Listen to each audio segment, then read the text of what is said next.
আসসালামু আলাইকুম, সবার কি অবস্থা? আজ আমরা পড়ব স্বাভাবিক সংখ্যা, পূর্ণ সংখ্যা এবং বাস্তব সংখ্যা।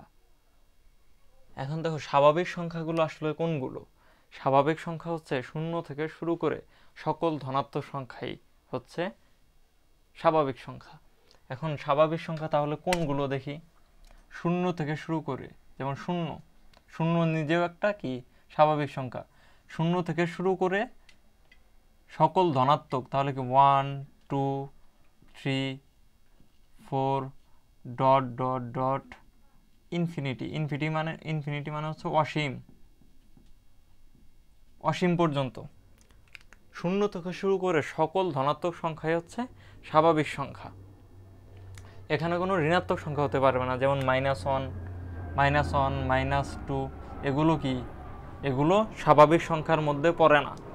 আবার দেখো, তাহলে পূর্ণ সংখ্যা কি? পূর্ণ সংখ্যা হচ্ছে শূন্য থেকে শুরু করে সকল ধনাত্মক সংখ্যা, আবার সকল ঋণাত্মক সংখ্যা হচ্ছে পূর্ণ সংখ্যা। যেমন শূন্য থেকে আমি শুরু করলাম, শূন্য থেকে শুরু করলাম 1 2 3 ডট ডট ডট ইনফিনিটি, মানে কি অসীম পর্যন্ত।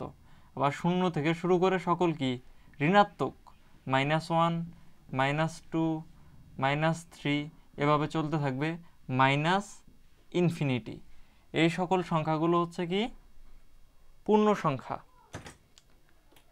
তাহলে শূন্য থেকে সকল ধনাত্মক সংখ্যা হচ্ছে স্বাভাবিক সংখ্যা, শূন্য থেকে সকল ধনাত্মক ও সকল ঋণাত্মক সংখ্যা হচ্ছে পূর্ণ সংখ্যা। আর বাস্তব সংখ্যা তাহলে কোনগুলো? বাস্তব সংখ্যা হচ্ছে সকল সংখ্যা মিলিয়ে হচ্ছে বাস্তব সংখ্যা। পৃথিবীতে যত ধরনের সংখ্যা আছে